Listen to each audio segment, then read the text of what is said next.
ನಮಸ್ಕಾರ ವೀಕ್ಷಕರೇ, ಮಚ್ಚಮಲೆ ಯೂಟ್ಯೂಬ್ ಚಾನೆಲ್ಗೆ ಸ್ವಾಗತ. ನಾನು ಸಹನಾ. ಎಲ್ಲರೂ ಹೇಗಿದ್ದೀರಾ? ಖುಷಿಯಾಗಿದ್ದೀರಾ ಅಂತ ಅಂದ್ಕೊಳ್ತೇನೆ. ಇವತ್ತು ನೀವಿಷ್ಟು ದಿವಸ ಕಾಯ್ತಾ ಇದ್ದಂತಹ ಒಂದು ಪ್ರಶ್ನೆಗೆ ಉತ್ತರ ಕೊಡುವ ಅಂತ ಕೂತಿದ್ದೇನೆ.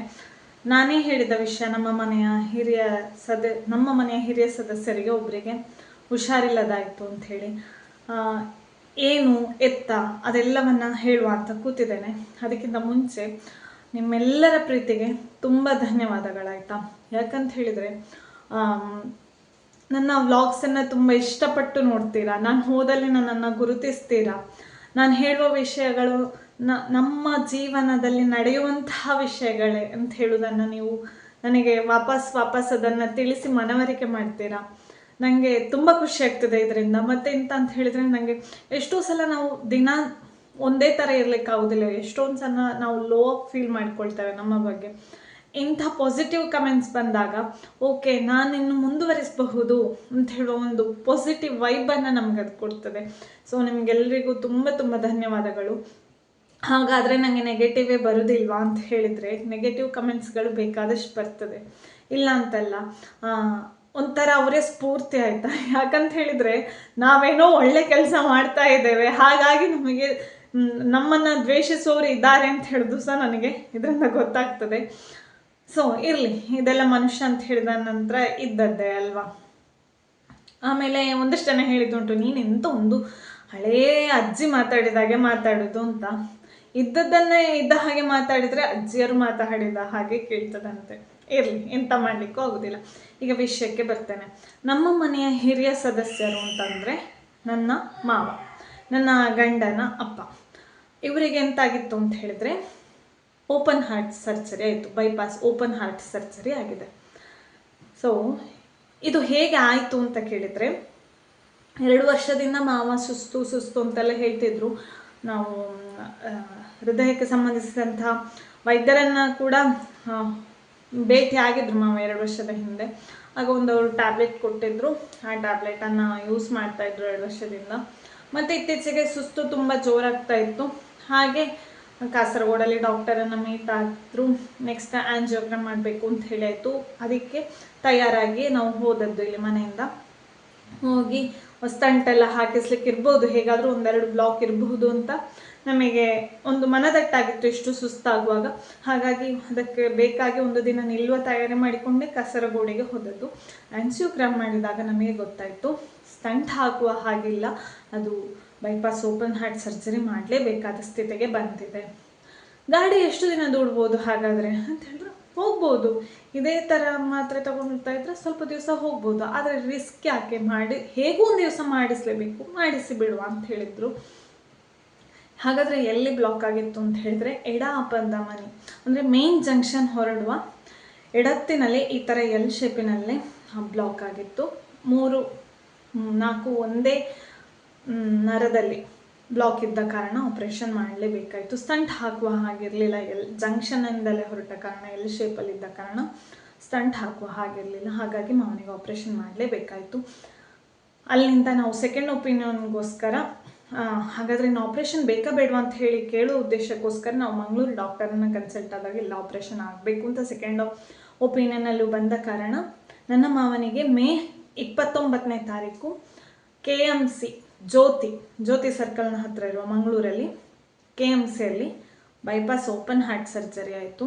ದೇವರ ದಯೆ, ಮಾವನ ಒಂದು ವಿಲ್ ಪವರ್ ಎಲ್ಲ ಗಟ್ಟಿ ಇದ್ದ ಕಾರಣ, ಒಳ್ಳೆದಿದ್ದ ಕಾರಣ ಸುಸೂತ್ರವಾಗಿ ಆಪರೇಷನ್ ಆಯಿತು. ಜೊತೆಗೆ ಮಾವ ದೇವರ ದಯೆಯಿಂದ, ಹಿರಿಯರ ಆಶೀರ್ವಾದದಿಂದ, ಎಳೆಯರ ಒಂದು ವಿಶ್ಯಿಂದ ಬೇಗ ರಿಕವರಿ ಕೂಡ ಆದರೂ.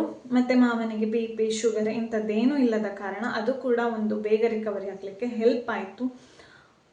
ಮೇನಾಗಿ ಮಾವನ ವಿಲ್ ಪವರ್ ಒಳ್ಳೆ ಗಟ್ಟಿ ಇತ್ತು.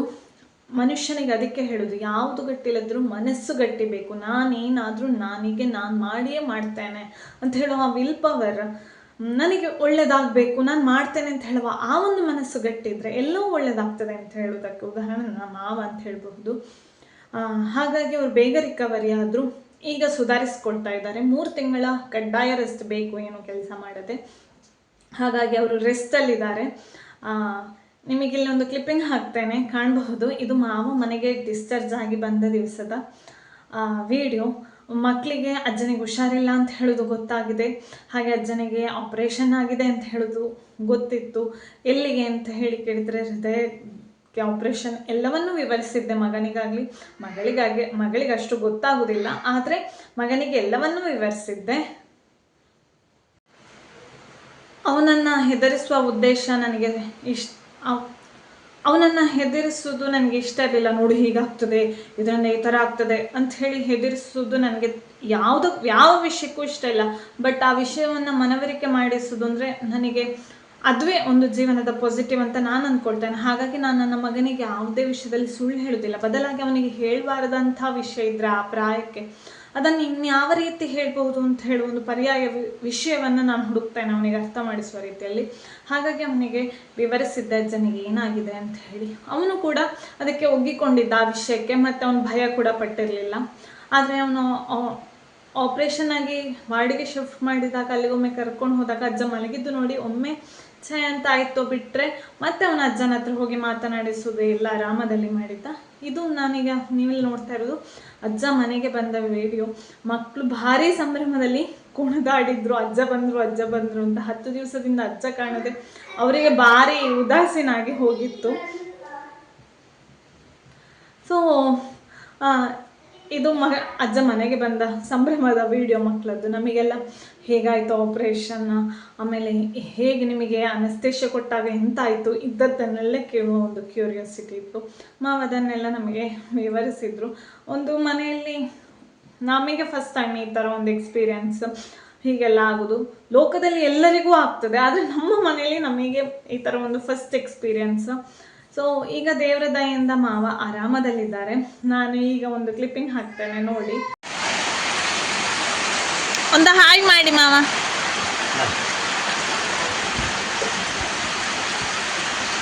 ನೋಡಿದ್ರಲ್ಲ, ನಾನು ಮಾವನಲ್ಲಿ ಒಂದು ಹಾಯ್ ಮಾಡಿ ಮಾವ ಅಂತ ಹೇಳಿದ್ದು. ಅವರೀಗ ಯಾವ ಥರ ಇದ್ದಾರೆ ಅಂತ ಹೇಳಿ. ಸ್ವಲ್ಪ ಬಚ್ಚಿದ್ದಾರೆ, ಯಾಕಂತ ಹೇಳಿದ್ರೆ ಆಹಾರ ಪದ್ಧತಿಯಲ್ಲಿ ಡಯಟ್ ಇರುವ ಕಾರಣ ಸ್ವಲ್ಪ ಬಚ್ಚಿದ್ದಾರೆ. ಅದು ಬಿಟ್ಟರೆ ಮಾವ ಆರಾಮದಲ್ಲಿದ್ದಾರೆ. ಮತ್ತು ಆ ಒಂದು ಬೆಲ್ಟ್ ಉಂಟಲ್ಲ ನೀವು ನೋಡಿದ್ದು, ಅದನ್ನು ಆ ಥರ ಹಾಕಿಕೊಂಡಿರಲೇಬೇಕು. ಒಂದು ಸ್ವಲ್ಪ ಸಮಯ ಹಾಕ್ಕೊಂಡಿರ್ತಾರೆ. ಅಂತೂ ದೇವರ ದಯೆಯಿಂದ ಎಲ್ಲ ಸುಸೂತ್ರವಾಗಿ ಸಾಗಿತ್ತು. ಮಾವ ರಿಕವರಿ ಕೂಡ ಆಗ್ತಾ ಬಂದರು. ಈ ಒಂದು ವಿಷಯವನ್ನು ನಿಮ್ಮಲ್ಲಿ ಹಂಚಿಕೊಳ್ಬೇಕು ಅಂತ ಇತ್ತು, ಹಾಗಾಗಿ ಹಂಚಿಕೊಂಡೆ. ಆಯಿತು, ನಾಡಿದ್ದು 29 ಬಂದರೆ 1 ತಿಂಗಳಾಗ್ತದೆ ಮಾವನಿಗೆ ಆಪ್ರೇಷನ್ ಆಗಿ. ಇಲ್ಲಿ ಮೇಲೆ ಕೋಣೆಗೆ ಬಂದರೆ ನಾನಿಲ್ಲಿದೆ ನೋಡಿ, ಈ ಸೈಡಿನ ನೀಲಿ ಬಣ್ಣದ ಕನ್ನಡಿಯಲ್ಲಿ ಕಾಣ್ತೇನೆ ನೋಡಿ, ಗಾಡ್ರೇಜ್. ಆ ಗಾಡ್ರೇಜಿಗೆ ಹೋಗೋದು, ಏನಾದರೂ ಸಿಗ್ತದೆ ಪರಡಲಿಕ್ಕೆ ಅದನ್ನು ತಗೊಂಡು ಬರೋದು. ಅದು ಬೇಡ ಕತ್ತರಿ ಆತ. ಈ ಕತ್ತರಿ ಉಂಟಲ್ಲ, ಇದು ಕ್ರಾಫ್ಟ್ ಕತ್ತರಿ, ಜಿಗ್ಜಾಗೆಲ್ಲ ಕಟ್ ಮಾಡೋದು. ಇದೆಲ್ಲ ಭಾರ್ಗವನದ್ದೇ ಐಟಮ್ ಎಲ್ಲ ಇರೋದು, ಪುಸ್ತಕ ಅದು ಇದು ಎಲ್ಲ ಅವನ ಸ್ಕೂಲಿಗೆ ಸಂಬಂಧಪಟ್ಟದ್ದು. ಇವಳಿಗೆ ಇಲ್ಲಿ ಪರಡ್ಲಿಕ್ಕೆ ಗಮ್ಮತ್ತಾಗ್ತದೆ. ಬೇಡ ಬೇಡ, ಬಾಗಿಲು ಹಾಕಿ ನಾವು ಹೋಪ ಅತ್ತ. ವಾಕಿಂಗ್ ಹಿಂಗೆ ಮಳೆ ಬರ್ತಾ ಇದ್ದಲ್ಲ, ಎಂತ ಮಾಡುವ ಎಂತ ಮಾಡುವ ಎಂತ ಮಾಡುವ ಚಿತ್ರ ಮಾಡುವ, ಹೋಪ ಕಲರ್ ಕೊಡುವ. ವಾಕಿಂಗ್ ಹೋಗ್ಲಿಕ್ಕೆ ಆಗೋದಿಲ್ಲಲ್ಲ, ಹಾಗಾಗಿ ಇನ್ನು ಕಲರ್ ಕೊಡುವ. ಅಣ್ಣಂದೆ ಕೊಡ್ತಾ, ಅಣ್ಣಂಗೆ ಹೋಮ್ವರ್ಕ್ ಮಾಡಿಗೆ ಕೊಡ್ತಾ ಅಂತ.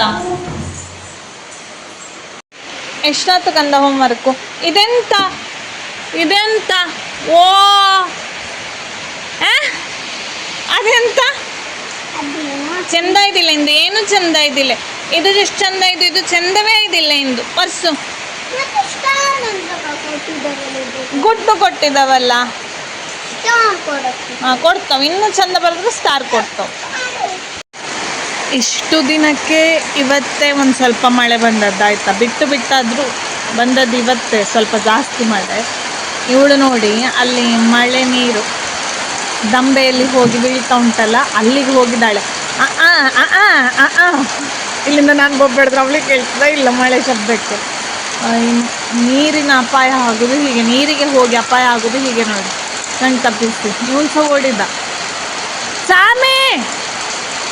ಚಾಮೆ ಬನ್ನಿ, ಶೀತ ಆಯ್ತು. ಇನ್ನು ಅವಳಿಗೆ ಭಾರಿ ಗೌಜಿ ಆಯ್ತಾ, ಹೇಳಿದ್ದ ಅರ್ಥ ಆಗ್ಬೇಕೆ ಈ ಮಕ್ಕಳಿಗೆ.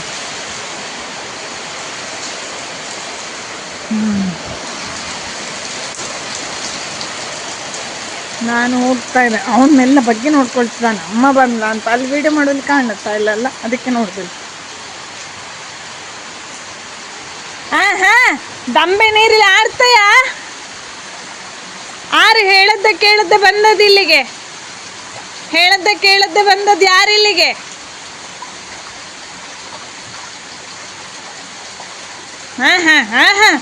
ಚಂಡಿ ಔತಿ ಅಲ್ಲಿ ಆಗಿ ಹೋಗ್ತದೆ. ಭಾರಿ ಖುಷಿ. ಅಲ್ಲಿ ಕೆಳ ಇಳಿ ಇಳಿ ಇಳಿ ಆಡಿ.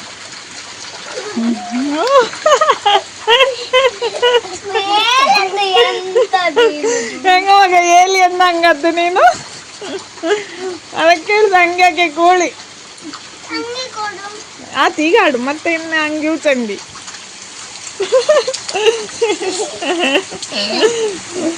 ಅದಾ ಜೋರ್ ಮಳೆ ಬತ್ತ ತಿನ್ನೋಗಿಡಿ. ಹೋಗುದಂಗೆ ಹೋಗು ಹೋಗು ಹೋಗು. ಅವಳಿಗೆ ಹೆದರಿಕೆ ಅಂತ ಹೇಳುದಿಲ್ಲ. ಬಾ ಬಾ ಮಳೆ ಬತ್ತು, ನೀನೋಗಡ.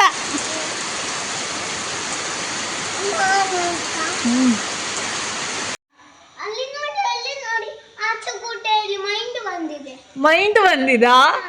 ಮೈಂದು ಮಂಜು ಎಂತರ? ಹಾ ಫಾಗ್.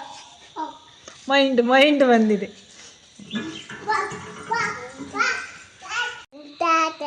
ಎಂತರ? ಹಾ ಊಟ ಆಯ್ತಾ ಅವಳಿಗೆ? ಮತ್ತೆ ಹಾ ಮತ್ತೆ ಎಂತ ತಿಂದದ್ದು? ಹೆಜ್ಜೆ ಅನ್ನ ಊಟ ಮಾಡಿದ್ದು. ಮತ್ತೆ ರಾತ್ರಿ ಆಗಿದೆ, ನಾನಿನ್ನು ಮಲಗುದೂಳು. ಇನ್ನು ನಿದ್ದೆ ಮಾಡುದು. Good night. ಗುಡ್ ನೈಟ್ ಮಾಡು. ಹಾಂ, ಇದಾಗಿತ್ತು ನನ್ನ ಇವತ್ತಿನ ವ್ಲಾಗ್. ಇಷ್ಟ ಆದರೆ ಲೈಕ್ ಮಾಡಿ, ಹಾಗೆ ನಿಮ್ಮ ಅನಿಸಿಕೆಗಳನ್ನು ನನಗೆ ಕಮೆಂಟ್ ಮೂಲಕ ತಿಳಿಸಿ.